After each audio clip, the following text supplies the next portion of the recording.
fact, I think the stats are about 13% of the Australian population are considered millionaires, meaning they've got a net worth over $1 million.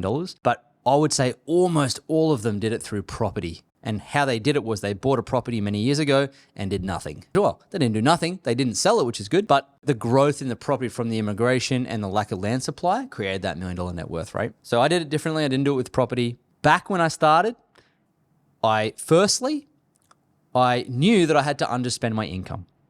Without a doubt, that's the only way you can build wealth. I don't know anyone that spent more than their income and built wealth. This is not possible because there's a delta. There has to be some money left over for you to then buy assets, okay? Or invest in a business or whatever it might be. So that's what I started to do first. Rented a cheap car, rented out my rooms, room shared, didn't go on lavish holidays, didn't buy lavish clothes, and I just underspent my income to save money. I saved about $40,000 to $50,000. I repatriated back to Australia, got into business with my dad in property. I was selling houses, so I was making more money, but it was still a job for me. It was 6 days a week. And of course, I continued to underspend my income. And what I decided to do was that extra bit of money I was saving, that allowed me to go into that new career without borrowing any money. It allowed me to buy happiness, so to speak. And I talk about it in that book, but Money Buys Happiness. And I decided I need to put the money away. So I could have bought real estate, but I didn't know where I was going to live. I didn't want a mortgage to be anchored to. I felt like it was going to corner me and hold me down, having all that debt. And I don't like stress in my life. I don't like worry. So I'm like, well, that's just going to create more of that. So I'm going to avoid that. What should I do? And I picked up this book by Warren Buffett, or it's actually by Alice Schroeder, called The Snowball. And it's about Warren Buffett's life. Fun fact, I'm going to see Warren Buffett this week. I'm flying out Thursday to go and see Warren Buffett. So that's cool. Anyway, I read this book and he was investing in shares. And it really gave me this, like the penny dropped for me that I understood that straight away. I was like, I get this concept. This makes sense for me. Buying pieces of undervalued businesses. Haha, this is better than buying a house. So I took some of that extra cash I was saving from my job initially and then into the property game where I was marketing and selling property, running a small business with my dad. And I would always, if I did a settlement or did a deal and got paid, I would get paid about $10,000 or $12,000 back then each time I did a real estate settlement. And I'd take half of it and pay myself, and I'd take half and buy shares. And I did that deal in, deal out, deal in, deal out, deal in, deal out, deal in, deal out. Every time I got paid, pay myself some, bought shares. Pay myself some, bought shares. Pay myself some, bought shares. And like I just played that game for quite a while. I still underspent my income. So whilst my wife Alicia and I could go on holidays, she was working full-time as a paralegal. I was working 6 days a week. We didn't go and buy Range Rovers. We still live in the same apartment that we did 12 years ago. We still haven't left it. And there's a real secret there with wealth creation, which is pretty much the sameness of same. So the way that I invest my money now is the same as what I did 15 years ago. The same place we live in is the same we did 12 years ago. The same. You would see me in these episodes, I'm wearing the same t-shirts. The same car, the same. There's a lot of magic with wealth building, which is the same. Once you figure out what works, why change it? And that's what happens to people a lot is they'll change direction so much, they just don't get any traction. And you see this in how many times they shift where they live, what car they drive, what clothes they're buying, what type of investments they're buying. They do it over multiple businesses. Oh, there's another shiny business, I'll go there. And they get no traction. So what happened to me when I was in the property industry and buying these shares, I started to see my portfolio grow.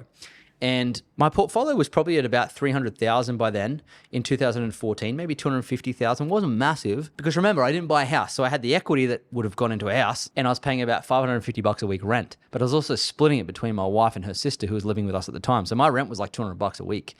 When you think about it, that's crazy low, right? So I've always tried to keep my costs low.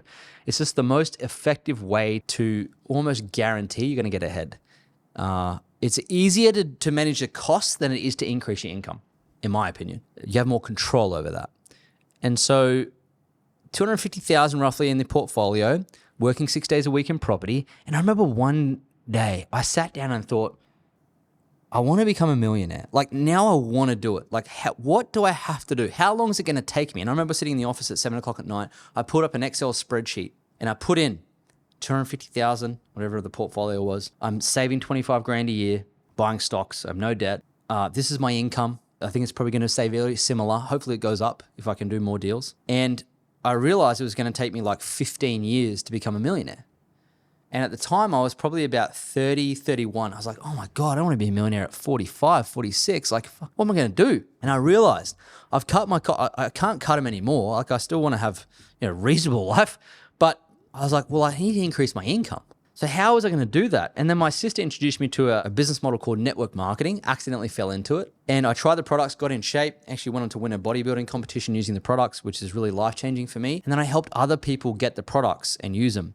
And so my wife and I with my sister built this network marketing business on the side with the objective to increase my income by $25,000 a year, which is, by the way, only $500 a week. It's not like heaps. So like, what if we could keep doing my real estate deals 6 days a week and then make an extra $500 a week network marketing and take the extra money and invest it into shares? And by doing that, I was doubling my saving rate and doubling my investing rate, which means I was going to cut the time in half. So I was going to be a millionaire within 7.5 years instead of 15 years. It was simple math. So I was like, this is going to be the strategy. This is my strategy. This is it. So we got after it, right? I stayed working. I didn't jump out of my job. I would do appointments in the office, then go downstairs and get on the phone and do network marketing. Go back upstairs, do an appointment, do network marketing. It's just boom, boom, boom. On weekends, we'd drive and fly to Sydney to learn more about network marketing. We would do things on the weekend in the evenings. I'd pick Alicia up from work, go home, sit in the car, do the work. And we did that for 4 years, from when we started in 2014, 2018. And in that time frame, we reinvested a lot back into building that business. But what we developed is about $180,000 a year of extra money on the side while we're in our jobs. And I realized at that point, we were able to add about another $500,000 to the portfolio, maybe 400,000. And by the time I left my job in the property business in 2018, the portfolio was at about 650,000. Okay. And as I left that in 2018, right, by the time 2020 rolled around, the portfolio had lifted from 650 to 700,000 up to $1 million. So I left my job, went full-time in our network marketing business in 2018. The portfolio was at about 650,000, was paying us passive income from dividends, which is what allowed us to get out of our jobs as well. It wasn't just the side hustle. It was a combination of that for me to pay my rent and everything, and then also the side hustle of 180 grand a year.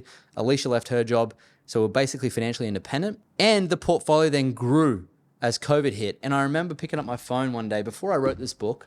Okay, I was like, I really want to write a book about how we did this, because if you think about it, we became financially free out of the rat race in our 30s, completely free, which is unbelievable, really, when you think about it.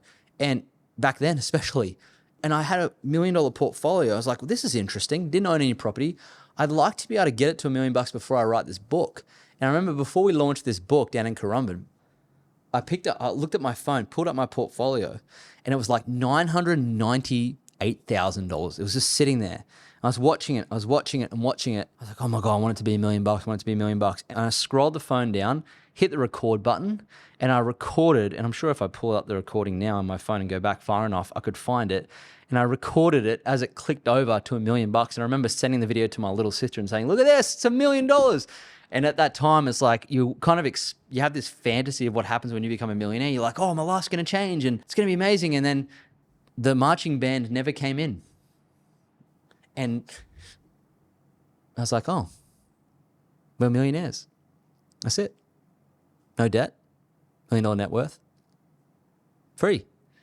And then I wrote that book about it, about how other people could do the same thing. And I've been helping people ever since to do the same thing, following the same system, the same strategy as what we've done. And it's in that book. And then beyond that, we did other things. We're now multimillionaires.